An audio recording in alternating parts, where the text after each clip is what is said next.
This next comment stroke question comes from Minimoog, or Minimog, I should be more precise in saying, and it's in response to the Jupiter X screen size USB emulator that don't fit the whole video I did in January 2022. And Minimog writes, here's my theory. The DX7 eliminated all analog faders to make it look digitalish. Likewise, the Jupiter X wanted to minimise the screen to make it look analogish. Of course, they could have just run out of real estate, and I think that's the one. You hit the nail on the head with that one. It was the way of the 80s minimalisation and modern. Few buttons. So that it was a message as you looked at the synth design in the 80s and into the 90s. And it looked cool. It looked sleek. In fact, actually, there was a piece on the S50 users group a couple of days ago where they were talking. There was a published article by somebody talking about the sleek lines of the S50 and the logo and how it was minimalised and brushed aluminium case and all this sort of stuff. But that's really what they were going for. However, I still stand by my opinion. The Jupiter X, XM, they ran out of real estate on the XM, and both the X and the XM use the same circuitry. Simple as that. Remember, like, comment, subscribe to the channel. Go over to Instagram and follow me there. Go over to Facebook, follow me there. That's where the normal notices are. And consider becoming a Patreon.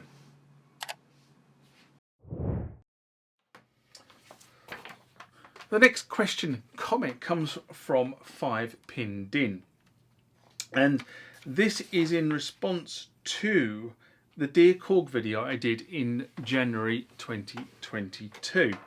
And 5pin Din writes, "Hi, Music Tech Guy. I wanted to give you an alternative view on your video. While you made some really relevant points, I disagree with some, and as a KRONOS owner, I'll tell you why. Operating system. 13 years ago, 32-bit OS was nearly dead, and yet this has been the world's most powerful workstation for all these years. And if it can do it on 32-bit, why does it need to be 64-bit? Yes, we know we're talking future ready, but is it important? Remember, when I first started, many moons ago, playing was the most important thing. Fingers on black and white keys, not computer keys. Yamaha and Roland kicking on Korg's heels. It took them a hell of a long time, and you may say that some are still way off based on evidence. Most major events, most major artists, studios use Korg gear okay. They have many others too, but that always gives them a choice, I suppose. Very interesting if you listen to the Keyboard Chronicles, and a lot of the artists on the Keyboard Chronicles, the #1 go-to keyboard is still the KRONOS. Anyway, you mentioned longevity several times, and focus is on 3 gig of RAM. It has lasted 13 years. I say you killed your argument there. How many users need more than that? Depends on how big samples you need to manipulate. Speed. Where is it slow except boot? No one can defend that. Seamless sound transition, as far as I'm aware. Others are only offering this now with certain conditions, like an SSE drive. 16 gig of RAM? Really? Why? When sampling, I don't use all the memory I have, and I bought a memory sample expansion. No real need.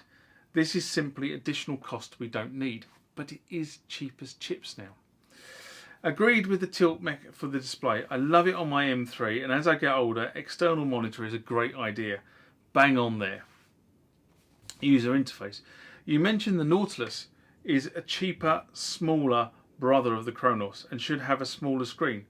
We paid for a bigger screen.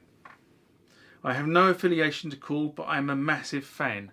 SQ1, Karma, X5, M3, KRONOS, all still fully functioning.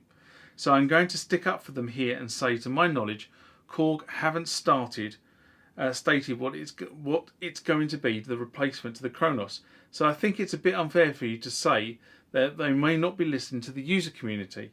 Anytime I've reached out for support, I have to say they've listened and helped. Granted, I've not asked them to add or remove features in any new product.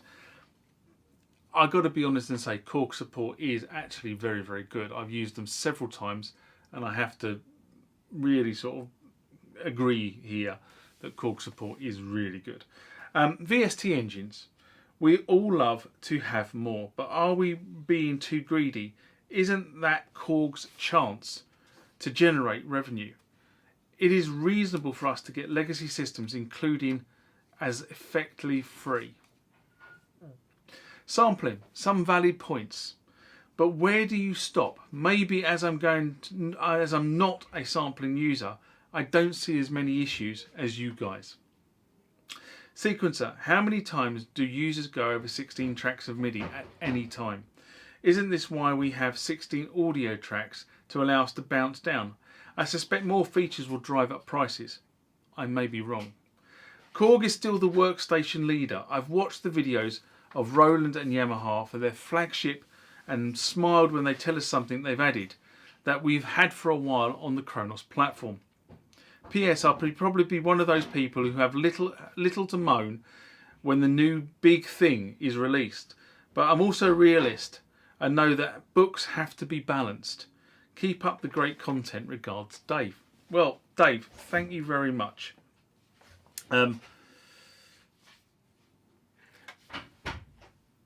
Slight interruption.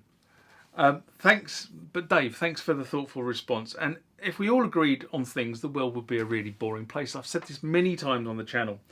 I've always been impressed by how the KRONOS operates.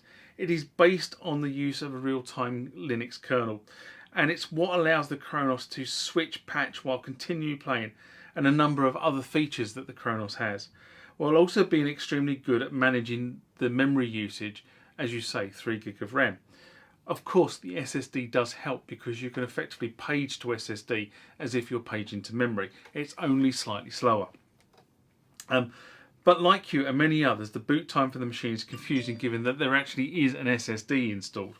My main argument behind calling for a 64-bit operating system is that even another Linux-based machine will start to become resource constrained if they implement all the new features we, as in the general community, are starting to ask for.